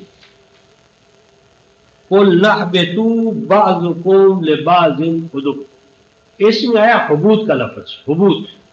تو یہ حبوط کے لفظ سے بعض علماء کرام نے یہ استدلال کیا ہے کہ یہ جنت اوپر تھی، یہ جنت اوپر تھی، آیت نمبر 36۔ ہاں، یہ آیت کا دوسرا حصہ جو فَخَرَجَ مِمَّا كَانَ فِيهِ وَقُلْ نَحْبِطُوا بَعْضُكُمْ لِبَعْضٍ عُدُوٌّ، تو اس میں ایک لفظ ہے اخبتو، حبط، تو اس ہاں اخبتو، اس کا ترجمہ انہوں نے کیا کیا ہے ہمارے نہیں آگے تم سب یہاں سے اتر جاؤ، ہاں جب تمہارے پاس میری طرف بس اخبتو جو ہے یہ ہے اتر جانا، جو ہمارے مترجم نے ترجمہ کی ہے اتر جاؤ، اور اتر جاؤ کے لفظ میں ایک چیز اندر چھوڑے ہو کیا، اوپر اترنا، اوپر سے نیچے۔ تو اخبتو کے لفظ سے علماء کرام یہ سمجھے کہ یہ جنت اوپر تھی، عالم بالا میں، عالم بالا میں جنت تھی، تو عالم بالا سے آدم اور حوا کو نیچے پھینکا گیا، نیچے ڈالا گیا، اور عرفات کے میدان میں دونوں کی ملاقات ہوئی۔ تو یہ جو اوپر سے نیچے کی طرف پھینکا جانا، ڈالا جانا، یہ چلا تصور کہاں سے، حبوط کے لفظ سے، کہ قرآن نے کہا قُلْ نَحْبِطُوا، حبوط کر جا، تو حبوط کے لیے وہ کہتے ہیں کہ لازماً اوپر سے نیچے گرے ہیں، تو تبھی اللہ نے حبوط کا ہے، اور جب اوپر سے نیچے گرے تو اس کا جنت بھی اوپر تھی، یہ قیاس۔ اس ضمن میں ہم بہت حوالے دینے کی بجائے ایک ہی حوالہ آیت 61 کا، اسی سورہ البقرہ کی آیت نمبر 61،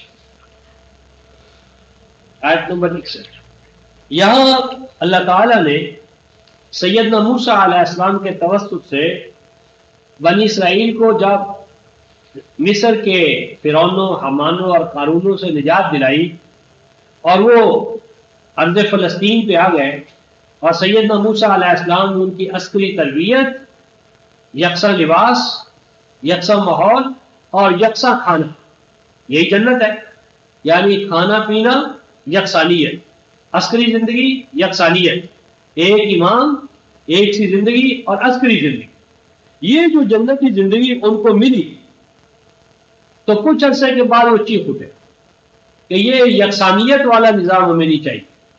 انہوں نے کہا کہ اے موسیٰ، ہم یہ ایک ہی طرح کا کھانا سب کو ملتا ہے، اس میں کوئی ہماری دلچسپی نہیں ہے، ہمارے لیے تو ایسا انتظام کرو کہ ہمیں طرح طرح کے کھانے ملے، دالیں، پیاز، لہسن، چٹخارے دار کھانے ہونے چاہیے. یہ ایک ہی طرح کا اجتماعی لنگر، اور اجتماعی لنگر سے ایک ہی طرح کا کھانا صبح و شام ملے، یہ تو بڑا اکتا دینے والا عمل ہے. ہمیں تو اس سے کچھ ورائٹی چاہیے، الگ الگ کھانوں کا نظام چاہیے. تو اس پر سیدنا موسیٰ علیہ السلام کے ذریعے اللہ تعالیٰ نے بنی اسرائیل سے کہا قَالَ أَتَسْتَبْدِلُونَ الَّذِي هُوَ أَدْنَىٰ بِالَّذِي هُوَ خَيْرٌ. فرمایا کہ ان سے پوچھو کہ یہ جو اجتماعی نظام، تحفظ، کھانا، لباس، بنیادی زندگی کی فراہمی ریاست پر ہے، اس نظام کو وہ تبدیل کرنا چاہتے ہیں کس سے؟ بِالَّذِي هُوَ خَيْرٌ. اعلیٰ یہ نظام ہے جو اجتماعی تحفظ، اجتماعی خوراک، اجتماعی ذمہ داری، انفرادی مفاد پرستی کا نظام چاہتے ہیں. ان کو کیا ہو گیا؟ آگے فرمایا اہبطوا مصرا، اہبطوا مصرا. اب اہبطوا مصرا کا کیا ترجمہ کیا ہے؟ آیت 61 بقرہ. کسی شہر میں جاؤ، کسی شہر میں جاؤ، کسی شہر میں جا اترو. جنت کی دنیا سے زمینی شہر پہ آنا ہے، لفظ حبوط ہے، حبوط. تو یعنی یہ جو حبوط کے بارے میں تھا کہ عالم بالا سے زمین کی طرف آنا، یہ غلط ہے. اہبطوا مصرا مراد یہ ہے کہ یہ جو اجتماعی تربیت کا، اجتماعی کھانوں کا، اجتماعی تحفظ کا اور ایک امام کے ماتحت زندگی گزارنے کا جو تصور ہے، اگر یہ تمہیں نہیں بھاتا تو پھر تم کسی ایک جگہ سیٹلڈ لائف اختیار کر لو. پھر تم ایک جگہ بستی بنا کر آبادی اس طرح کرو کہ سیٹل لائف کر لو، عسکری تربیت چھوڑ دو اور کسی ایک جگہ دھرنا مار کر بیٹھ جاؤ. فَإِنَّ لَكُمْ مَا سَعَيْتُمْ، اور پھر کھیتی باڑی کرو، زمین میں سے نکالو جو کچھ تم نکال سکتے ہو. اور ضربت علیہم الذلۃ والمسکنہ وباؤوا بغضب من اللہ، اور اس طرح ان پر غلامی، محکومی اور دار در کی ٹھوکریں کھانا وہ ان کے اعمال کا نتیجہ ٹھہرا. اور اس کا سبب یہ تھا کہ وہ اللہ کی آیات کی ناقدری کرتے تھے اور انبیاء علیہ السلام سے لڑائیاں لڑتے تھے. اور یہ اس لیے تھا کہ وہ حدود فراموش ہو. یعنی یہاں پر اہبطوا اسی طرح کا لفظ ہے جس طرح کہ ہم بقرہ میں پڑھ رہے ہیں. تو یہاں اہبطوا کا معنی کوئی اوپر سے نیچے کی طرف چھلانگ لگانا نہیں کرتا، بلکہ اسی زمین پر، یعنی جس زمین پر پہلے تھے اسی زمین سے ایک دوسری طرف جانے کا نام قرآن نے حبوط رکھا ہے. یعنی حبوط کیا ہے؟ برتر پوزیشن سے فروتر پوزیشن میں آ جانا. یعنی آپ کی اعلیٰ پوزیشن ہے، آپ کی اعلیٰ مثلا آپ کا رینک اعلیٰ ہے اور آپ اعلیٰ رینک کو چھوڑ کر نچلے رینک پر آ جائیں، یہ حبوط ہے. حبوط کا معنی ہے درجے میں، پوزیشن میں، مرتبے میں اوپر سے نیچے آنا. اعلیٰ مرتبے کی جگہ پر ادنا مرتبے پر آ جانا، فرما برداری کی جگہ پر نافرمانی کا آ جانا، یہ حبوط ہے. نہ کہ یعنی جغرافیائی طور پر کسی اونچی سطح سے نیچے آ جانا، یہ حبوط نہیں ہے. تو یعنی یہ ہے کہ آدم جو تھے، آدم یعنی نو آدم، اس کی یہ جنت یعنی جنتی ماحول اور معاشرہ زمینی پر تھا، کیونکہ زمینی کے حوالے سے ان کی خلافت تھی. اس کے بعد اگلا سوال یہ ہے کہ یہ جو قرآن نے کہا لا تقربا ہذہ الشجرہ، کہ دیکھو اس جنتی معاشرے میں رہتے ہوئے اس شجرہ کے قریب نہ جانا. تو اس شجرہ سے کیا مراد ہے؟ وہ کون سا شجرہ تھا کہ جس سے آدم اور اس کی ذریت کو یا نو آدم کو روکا گیا؟ تو اس میں کہتے ہیں جی کوئی تو کہتا ہے وہ انگور کا درخت تھا، کوئی کہتا ہے وہ گندم کا درخت تھا، کوئی کہتا ہے کہ نہیں وہ کھجور کا، زیتون کا. یعنی گویا کہ اس میں سے جتنے بھی اقوال الگ الگ ہو رہے ہیں یہ ثابت کرتے ہیں کہ ان میں سے کوئی تفسیر الہی نہیں ہے، حتیٰ کہ رسولی تفسیر بھی نہیں ہے. یا جب ایک کہتا ہے کہ وہ گندم، دوسرا کہتا ہے انگور، تیسرا کہتا ہے کھجور، چوتھا کہتا ہے فلاں. تو اس کا ایک سے زائد ہونا اس بات کی دلیل ہے کہ ان میں سے کوئی بھی تفسیر رسولی نہیں ہے، الہی نہیں ہے. کیونکہ رسولی اور الہی ہوگی تو وہ تو متعین ہوگی. یعنی کہ اللہ تبارک و تعالیٰ کو علم نہیں کہ وہ شجرہ کیا تھا. تو جب اللہ تعالیٰ کے علم میں ہے، کیونکہ وہ تو حکم دینے والے ہیں اور ہر چیز کی براہ راست حقیقت کو جاننے والے ہیں، تو جب ان سے اللہ کا رسول تفسیر پائے گا جس طرح ہمارے علماء کہتے ہیں، تو رسول کی تفسیر میں تو حتمیت ہونا چاہیے، حتمی اور فیصلہ خود. تو یہ کیا کہ کبھی کہیں جنت کا نکلنے کا سبب گندم کا دانہ ہے، کہیں کھجور ہے، کہیں انگور ہے. تو یہ 3 یا 4 آرا کا آنا اس بات کی دلیل ہے کہ ان میں سے کوئی بھی الہی یا نبوی تفسیر نہیں ہے. نمبر 2، اگر وہ درخت رفقائے محترم انگور کا تھا بیل، یا وہ گندم کا یا نخیل کا، تو اگر ان کو کھا لینے کی وجہ سے آدم کیا ہوا، جنت سے نکال دیا گیا، تو وہی چیزیں تو آج نوے آدم ہم اور آپ کھا رہے ہیں. انبیاء نے یہی چیزیں کھائی ہیں. تو ان کے کھانے سے پھر انبیاء علیہ السلام جنت میں کیسے داخل ہو جائے گے؟ یعنی اگر ان چیزوں کی کھانے کی وجہ سے اللہ تعالیٰ نے آدم کو، اولاد آدم کو، حوا کو جنت سے نکال دیا، تو وہی چیزیں تو آج صبح و شام ہم کھا رہے ہیں. ہم کھا رہے ہیں، انبیاء نے وہی کھائی. نبی پاک صلی اللہ علیہ وسلم مکی اور مدنی دور میں کیا یہی کھجور، انگور اور گندم، چنے، جو، یہی جو اس وقت کی اربوں کی فصلیں تھی وہ وہی کھاتے تھے. تو یہ عجیب بات ہوگی کہ انہوں نے، یعنی آدم اور اس کی ذریت نے، یا آدم اور اس کی زوجہ نے، یا آدم اور اس کے ساتھیوں نے وہ درخت اس کا پھل کھایا تو جنت سے نکال باہر کیے گئے، اور وہی چیزیں ہم کھائیں تو ہم جنت کے مستحق بنے. یہ کیا بات ہے؟ لہذا یہ جو شجرہ ہے اس کو ہم کتاب اللہ کے حوالے سے دیکھیں تو اس کے 3 مفاہیم ہمارے سامنے آئیں گے. پہلی بات یہ ہے کہ جس شجرہ سے آدم کو روکا گیا تھا، آج ہم بھی اسی شجرہ سے روکے گئے. جو وہاں شجرہ حرام تھا یہاں بھی وہ شجرہ حرام ہے، اور جو اس وقت کی حرمت ہے وہ اب کی حرمت ہے. اس میں ایک ڈنڈی ہمارے یہ ماری گئی ہے کہ یہ بتایا گیا ہے کہ آپ کے لیے شریعت اور ہے، اور آدم اور نوح اور ان کے لیے شریعت اور. مثلا اس دور میں کہتے ہیں کہ بہن بھائی کا نکاح حلال تھا، اور ہمارے دور میں بہن بھائی کا نکاح حرام ہو گیا. یہ اور اس طرح کی جتنی یہ چیزیں، یہ سارے ڈھکوسلے ہیں، یہ تالمود کی کہانیاں ہیں. اللہ تبارک و تعالیٰ کا جو شریعت کا نظام ہے، یعنی انسان کے لیے جس طرح آج گندم اور جو خاصا ہوئی رکھتا ہے، حلال و حرام کا خاصا بھی ہمیشہ سے یہی تھا. جو رشتے اب حرام ہیں پہلے بھی حرام تھے، جو حلال ہیں آج حلال ہیں پہلے بھی حلال تھے. اس ضمن میں ایک حوالہ نوٹ کروا کر آگے چلتا ہوں. مثلا سورہ النساء 4 سورہ جو ہے، اس میں جہاں ہمیں علت و حرمت کے وہ رشتے بتائے گئے ہیں کہ ان سے نکاح کر لو، ان سے نہ کرو، تو ان میں اللہ تعالیٰ نے ایک لفظ ایسا استعمال کیا ہے. یہ سورہ النساء 5واں پارہ جہاں سے شروع ہوتا ہے،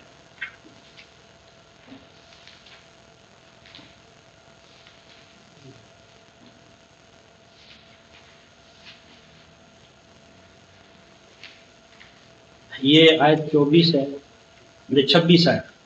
سورہ النساء آیت نمبر 26. یہ ماقبل آیت نمبر جو ہے آپ کے پاس 21، 22 آیت سے لے کر یہاں جو ہمارے پاس 26 آیت آ رہی ہے، ان میں اللہ تعالیٰ نے حلت و حرمت کے رشتے بیان فرمائے.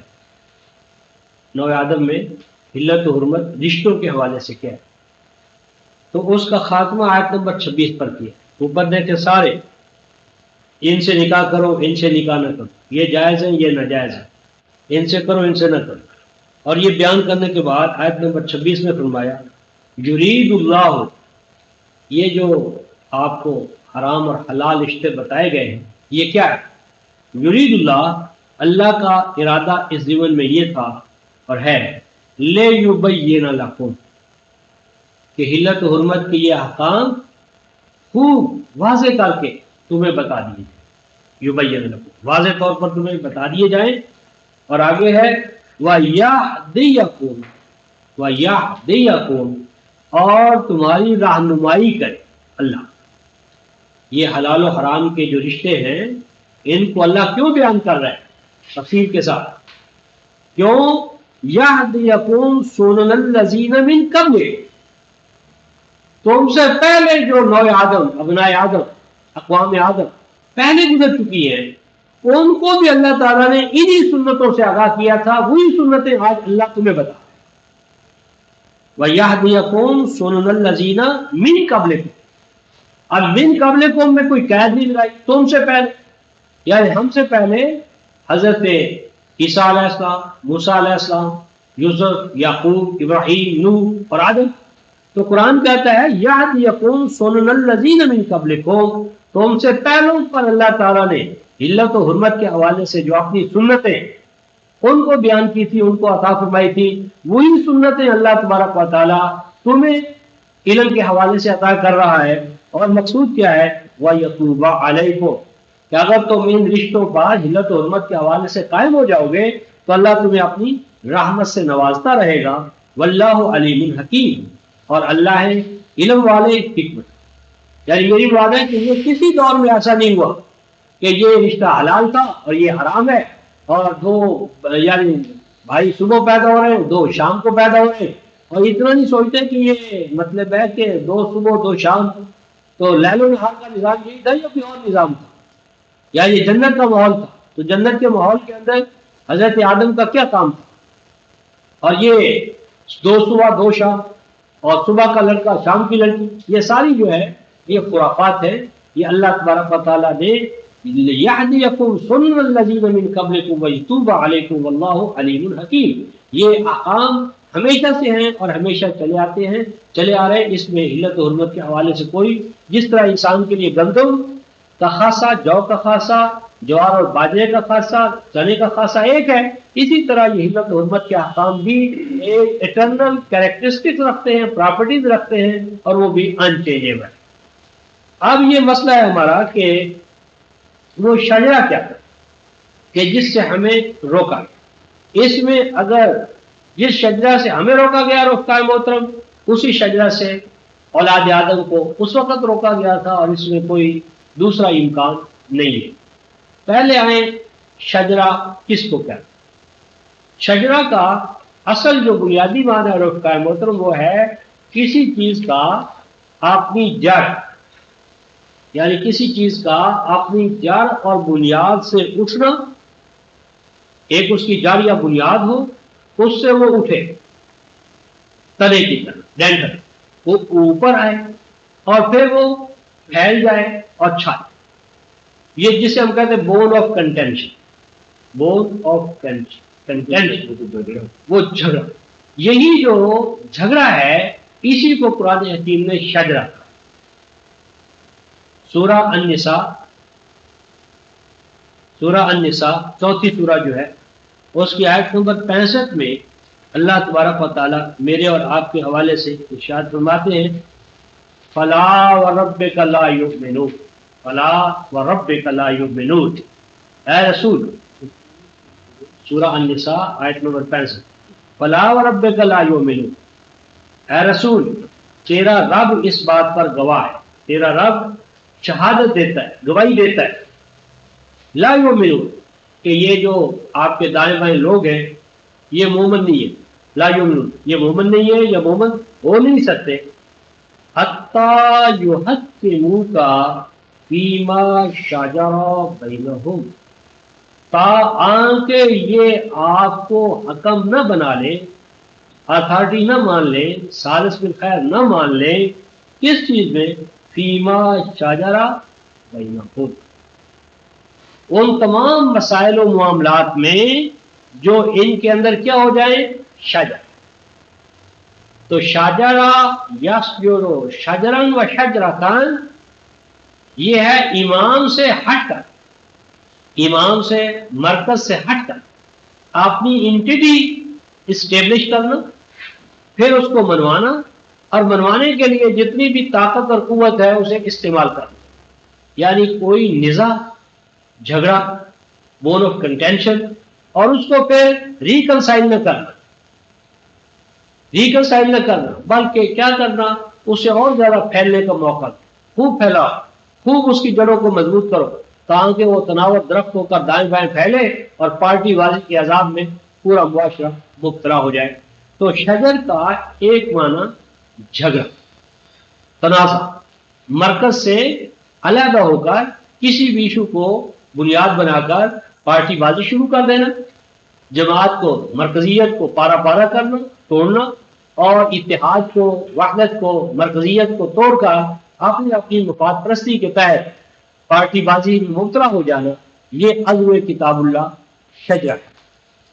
اور یہ جو فرمایا تھا کہ لا تقرب هذه شجرہ، تو اس شجرہ سے مراد ابلیس ہے، اس شجرہ سے مراد ابلیسیت ہے، اس شجرہ سے مراد احکام الہیہ کو وائلیٹ کرنا ہے، اس شجرہ سے مراد مرکز سے علیحدہ ہوتا اپنی دکانداری چدراہٹ قائم کرنا ہے.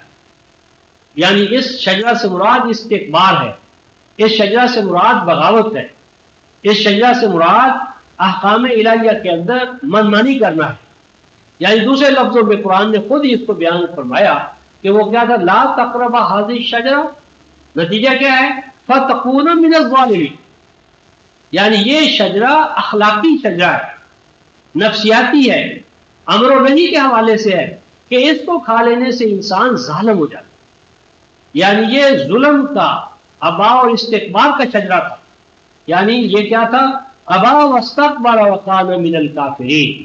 یعنی ابلیس، نفس امارہ، قائم مقام تھا استکبار کا، چدراہٹ کا، بڑے پن کا، اور اپنی چدراہٹ اور بڑائی قائم کرنے کے لیے، اپنی چدرائی اور قائم کرنے کے لیے مرکز سے، امام سے، جماعت سے، مرکزی نظام سے علیحدہ ہو جانا، اور علیحدہ ہو جانے کو اپنے لیے کیا سمجھنا، فخر کی بات.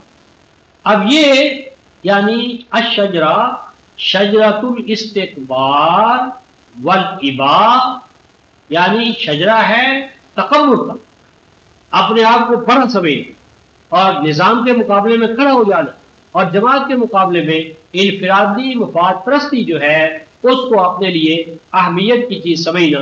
اور اس ضمن میں مرکز کو توڑنا پڑے کوئی بات، اگر مرکز میں وزیر اعظم نہیں بن سکتا تو مجھے ایک علیحدہ کر دو، بغاوت کر دو، ہم اپنے صوبے میں خوش ہو جائیں گے اور وہی ہمیں صوبائی اقتدار مل جائے گا. مقصود تو اقتدار کی ہوس ہے، تو جیسے بھی وہ پورے ہو جائے. اب اس ضمن میں دو ایک مقامات ہم دیکھتے ہیں. تو قرآن حکیم نے اسی لا تقربا کے حوالے سے ہمیں اور آپ کو کیا حکم دیا ہے، یہ سورہ الاعراف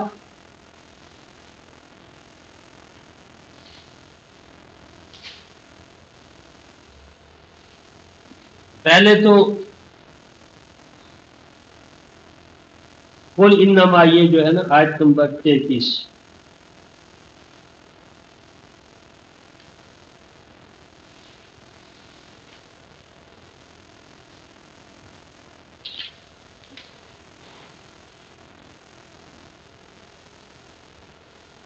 آیت نمبر 33،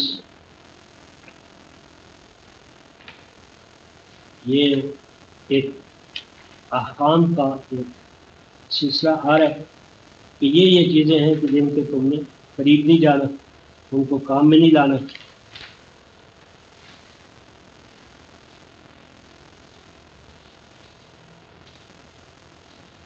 یہ ہے قل انما، ان سے کہیے کہ حرم ربی الفواحش ما ظہر منہا وما بطن، کہو کہ حرام قرار دیا ہے میرے رب نے، حرم حرام قرار دیا ہے میرے رب نے اس کو، الفواحش، فاحشہ.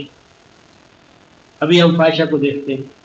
اور وہ فاحشہ ما ظہر منہا وما بطن، فاحشہ میں ایک جڑ ہے بطن، فاحشہ میں ایک جڑ ہے اور ایک اس کا کیا ہے ظاہر، ایک اس کا ظہور ہے جو باہر کی طرف آتا ہے اور ایک اس کا بطن ہے یعنی جو جڑ، یعنی فواحش دو طرح کے، ایک فواحش ہے جو جڑ ہے اور ایک دوسرے فواحش ہے جو اس جڑ سے نکل کر اوپر پھیلتے۔ تو فرمایا کہ حرام قرار دیا اللہ نے تمہارے لیے فواحش کو، خواہ وہ ظاہر کے حوالے سے ہو یا وہ جو باطن کے حوالے سے ہو، اور حرام قرار دیا اللہ نے تمہارے لیے اسم، گناہ جس الفام میں کہتے ہیں، والبغی بغاوت، اور وہ بغاوت جو حق سے ہٹ کر، حق کے لیے اگر کسی نظام سے انسان ٹکر لے تو وہ مطلوب ہے بشرطے کہ بہت سے تقاضے ذہن میں قائم رہیں، اور بغاوت جو حق سے ہٹ کر، وَأَن تُشْرِكُوا بِاللَّهِ مَا لَمْ يُنَزِّلْ بِهِ سُلْطَانًا، اور یہ بھی حرام قرار دیا کہ تم اللہ کے ساتھ شریک ٹھہراؤ، وہ شریک جن کے لیے تمہارے پاس کوئی سلطان نہیں، اور یہ کہ تم اللہ کے باب میں وہ کہو جس کا کہ اللہ تعالیٰ نے تمہیں علم دیا۔ یعنی یہاں پر اللہ تعالیٰ نے فواحش حرام کاریاں جس نوعیت کی بھی ہو، خواہ وہ جڑ کے حوالے سے ہو یا تنے کے حوالے سے، بنیاد کے حوالے سے یا شاخوں کے حوالے سے، وہ سب کیا ہے حرام۔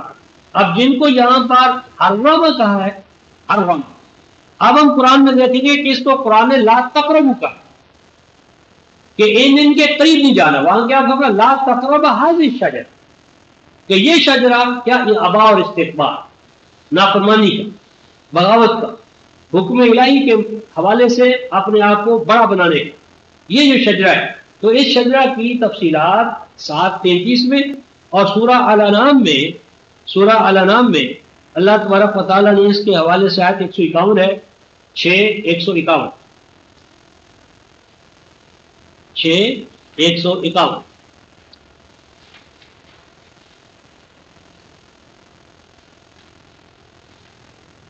لا تقربو، وہاں تھا لا تقربا اور یہاں ہے جمع، کیونکہ تمام نوع عدد اس حکم میں شامل ہے۔ سورہ الانعام آیت 151، ولا تقربو اور مت قریب جاؤ، ولا تقربو اور مت قریب جاؤ کس کے الفواحش، فواحش، وہ فواحش ما ظہر منہا وما بطن، وہ فواحش جو ظاہرہ طور پر ہے نظر آتی ہیں، اور وہ فواحش جو ان کے لیے جڑ اور بنیاد کی حیثیت رکھتی ہیں۔ اور نہ قریب جاؤ کس کے قتل انسانی، اپنے بھائی بندوں کو، انسان کو قتل نہ کرے۔ اور آگے کیا ولا تقربوا مال الیتیم، اور دیکھو مال یتیم، یتیم کا مال، بے سہارا کا مال، ہاں جی، ڈاؤن ٹوڈن طبقات، محروم، ڈپرائیوڈ آف، یتیم سارے، تو یعنی مستضعفین کا جو اللہ تعالیٰ نے حق رکھا ہے ربوبیت کے نظام میں، اس سے ان کو محروم نہ کرو۔ یعنی یہ جو سرمایہ دار نظام آئے گا تو اس میں پورا معاشرہ یتیم ہو جاتا ہے، اور ایک ملک اور بادشاہ جو ہے وہ اپنا مالک بنتا ہے وسائل کا، اور وہ بطور خیرات دے جو دے، استحقاق کے طور پر کوئی اس سے نہیں لے سکتا۔ یعنی میری بات یہ تھی کہ یہاں پر قرآن حکیم نے فواحش کو ایک ایسی چیز قرار دیا ہے کہ اول تو 7:33 میں ہم نے حرمت دیکھا کہ یہ حرام ہے اس کے قریب جانا، اور یہاں 6:151 میں ولا تقربوا الفواحش ما ظہر منہا وما بطن۔ اب ہم دیکھتے ہیں کہ قرآن حکیم نے شیطانی افعال و اعمال، جتنے بھی شیطانی افعال و اعمال ہیں، ابا ہے، استکبار ہے، خیانت ہے، دوسروں کا حق مارنا ہے، اللہ کے پیدا کردہ وسائل کو ذاتی ملکیت بنانا ہے، یہ تمام جو برائیاں ہیں، ان تمام برائیوں کو قرآن حکیم نے ایک شجرہ قرار دے کر ان سب کی جڑ اور اساس ابلیس کو قرار دی۔ مثلا قرآن حکیم میں سورہ صافات آیت نمبر 63، 62-63، یہ سورہ صافات 37 کی سورہ،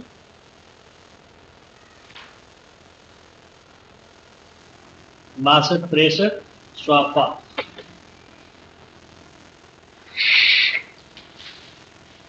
ازالے کا خیر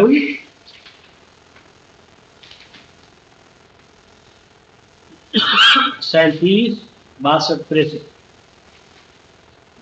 ازالے کا خیر نزلا عن شجرۃ الزقوم. فرمایا ان سے پوچھو کہ یہ جو اہل جنہ ایمان والے ان کے حوالے سے جو ہم بیان کر رہے ہیں یہ زیادہ بہتری کا عمل ہے یا کیا بہتر ہے؟ شجرۃ الزقوم، شجرہ زقوم. شجرۃ الزقوم، شجرہ وہی درخت، اور زقوم کیا ہے؟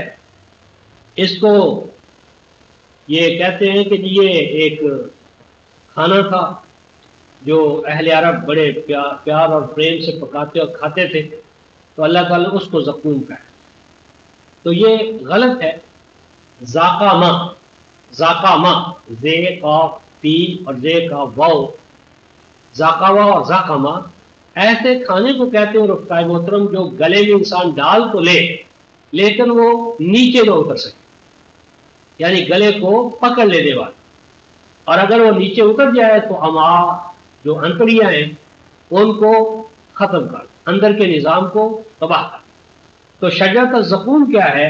وہ تمام برائیاں، وہ تمام افعال و اعمال کہ جن کو اللہ تعالیٰ نے حرام کرا دیا. مثلا یہ جو مال یتیم ہے، مال یتیم کو کھانا کیا ہے؟ فرمایا وہ لوگ جو یتیم کا مال کھاتے کیا کھاتے ہیں؟ انما یاکلون فی بطونہم نار. مال یتیم کو کھانا کیا ہے؟ آگ کھانا ہے. یعنی مال یتیم کی جو نافرمانی ہے اس کو قرآن نے نار قرار دی ہے. یہاں فرمایا کہ یہ شجرہ زقوم کیا ہے؟ انا جعلناها فتنة للظالمین. یہ شجرہ زقوم جو ہے یہ پہچان ہے ظالموں. وہاں کیا فرمایا تھا؟ لا تقربوا هذه الشجرہ، نتیجہ کیا تھا؟ فتکونوا من الظالمین. یعنی تم اس شجرہ کے قریب نہ جانا، اس کو نہ کھانا، اس کو نہ چکھنا، اس کے رنگ ڈھنگ میں اپنے آپ کو رنگین نہ کرنا. کیوں؟ اگر کرو گے تو کیا ہوگا؟ فتکونوا من الظالمین، ظالم ہو جاؤ گے. یہاں کیا فرمایا کہ شجرۃ الزقوم کیا ہے؟ انا جعلناها فتنة للظالمین. یہ شجرہ زقوم جو ہے وہ شجرہ ہے کہ جس سے ظالم پہچانے جائیں. ظالموں کی پہچان ہوتی ہے. فتنہ کا معنی ہوتا ہے بھٹی میں، کٹھالی میں سونے کو ڈالنا تاکہ یہ دیکھا جائے کہ یہ کھرا ہے یا کھوٹا.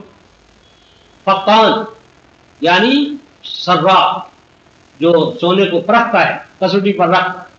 تو یہ شجرۃ الزقوم جو ہے یہ کیا ہے؟ یہ ہے وہ چیز جس سے ظالم پہچانے جاتے ہیں. اور آگے کیا فرمایا؟ انہا شجرۃ تخرج فی اصل الجحیم طلعها کأنہ رؤوس الشیاطین. فرمایا کہ وہ شجرہ ایسا شجرہ ہے تخرج فی اصل الجحیم، یہ وہ شجرہ ہے جو جہنم کے عین سینٹر میں پنپتا ہے، نشو نما پاتا ہے.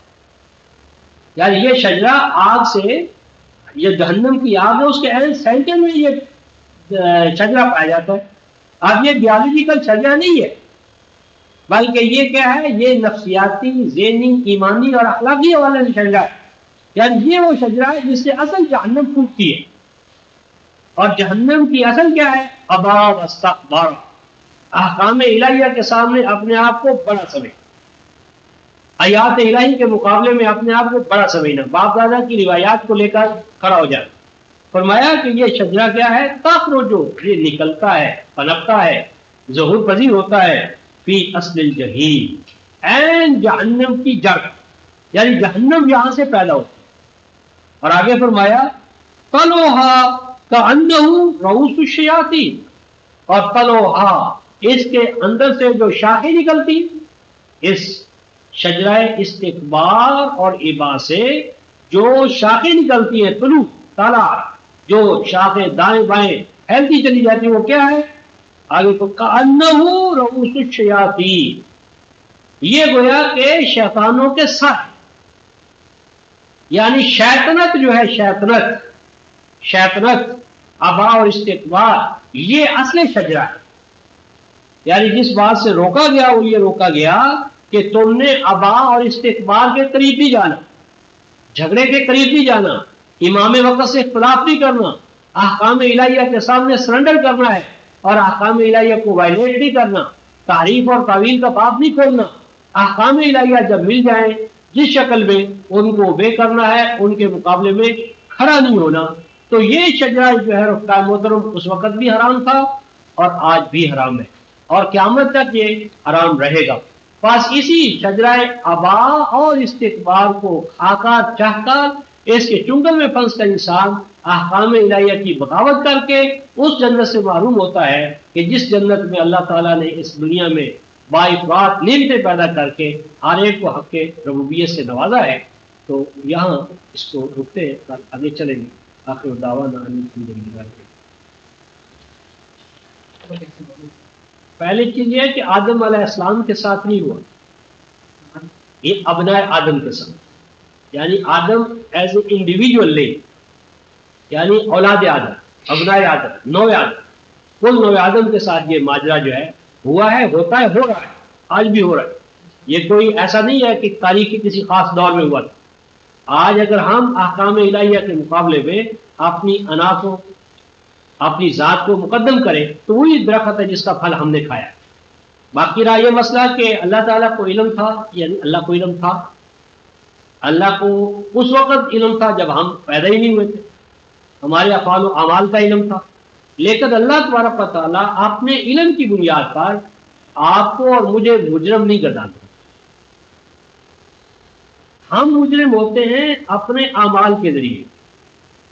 اللہ اپنے علم کی بنیاد پر آپ کو اور مجھے مجرم نہیں گردانتا. اللہ تعالیٰ اگر آپ نے علم کی بنیاد پر چاہتا تو ضرورت یہ نہیں تھی کہ آپ اور میں درمیان میں آپ.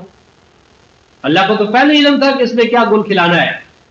تو اللہ تبارک و تعالیٰ اپنے علم کی بنیاد پر نہ وہ فیصلہ کرتا ہے, نہ آپ کو اور مجھے مورد الزام ٹھہراتا ہے, اور نہ اللہ تعالیٰ نے اپنے علم کا ہمیں مکلف کیا ہے.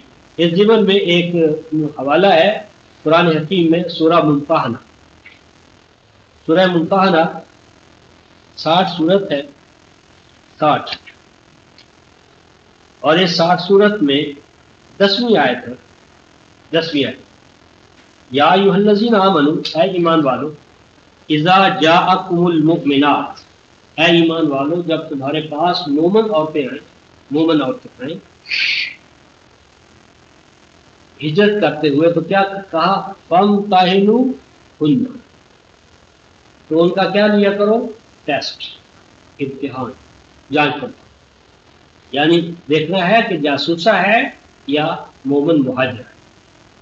ہجرت کرنے والی اور ہجرت کے روپ میں جاسوسہ بن کر آنے والی, ان دونوں میں امتیاز کیا. فامتحنوہن, امتحان لیا کرو. آگے دیکھیں, اللہ اعلم بایمانہن, اللہ کو تو علم ہے ہی کہ یہ مومنہ ہے آنے والی یا جاسوس ہے. تو اللہ تعالیٰ نے اس علم کا ہمیں پابند نہیں کیا, نہ وہ علم ہمیں دیا ہے. یعنی اللہ تعالیٰ کو علم تھا تو یہ علم اللہ نے اپنے نبی کو نہیں دیا کہ اے نبی یہ مہاجرات جو ہیں منافق ہیں, لہٰذا ان کو وہی روکو. فرمایا کہ ہم جانتے, اللہ خوب جانتا ہے ان کے ایمان کو, لیکن آگے فرمایا فَإِنْ عَلِمْتُمُوهُنَّ مُؤْمِنَاتٍ فَلَا تَرْجُوهُنَّ إِلَى الْكُفَّارِ, اے ایمان والو اگر تمہارے ٹیسٹ کی اساس پر, تمہاری جانچ پڑتال کی بنیاد پر یہ مہاجرات مومنہ ثابت ہوں تو پھر ان کو کافروں کی طرف لوٹانا جائز نہیں. یعنی اگر تمہارے علم کے حوالے سے ان کا مومنہ ہونا ثابت ہو جائے تو ان کو واپس کفار کی طرف بچ جانا. اب این ممکن ہے کہ ہمارے اس علم میں غلطی ہو گئی ہو, کیونکہ ہم معصوم نہیں ہیں, وہی نہیں ہمیں آتی. یعنی ہو سکتا ہم نے جو ٹیسٹ لینا ہے وہ انسانی حوالے سے لینا ہے, قرائن کی شہادات ہوں گی, سیاق و سباق ہوگا, چہرہ مورا ہوگا, اس کا پاسٹ ہوگا, اور کسی جگہ بھی اگر وہ جل دے جائے, ہو سکتا ہے ایسے کیسز ہو سکتے ہیں کہ ہمارا جو ٹیسٹ کرنے کا نظام ہے اس میں پرفیکشن نہ ہو, کسی جگہ ہم مار کھا جائیں, بار بلا بشر بالکل اہم ممکن ہے. لیکن اللہ تعالیٰ نے اپنے علم کا ہمیں پابند نہیں کیا. اللہ فرماتے ہیں اللہ اعلم بایمانہن، اللہ تو خوب جانتے ہیں کہ یہ آنے والی مومن ہے یا جاسوس. لیکن اللہ تعالیٰ نے اس علم کو نہ ہمارے اوپر ڈسکلوز کیا ہے، نبی پر بھی وہ علم ڈسکلوز نہیں کیا، نبی کو بھی نہیں بتایا. منافقوں کے بارے میں فرمایا کہ اے رسول ہم جانتے ہیں، تو نہیں جانتا. اللہ تعالیٰ نے اور آگے ہوا وَلَتَعْرِفَنَّهُمْ فِي لَحْنِ الْقَوْلِ، کہ تو پہچان لے گا ان کو کس طرح؟ سیاق و سباق سے، چہرے مورے سے، علامات سے، ان کے کریکٹر اور کردار سے. لیکن وہ اللہ کا علم ہمیں نہ نبی کو ملا نہ امت کو ملا. تو ہم اپنے علم کے حوالے سے جواب دہ ہیں، اپنی معلومات، علم اور صلاحیتیں. اللہ کا علم ہمارے اوپر اس معنی میں اثر انداز نہیں ہوتا. اللہ کو علم ہے وہ کرے، ہمارے حوالے سے ہم اس کے پابند نہیں ٹھہرے.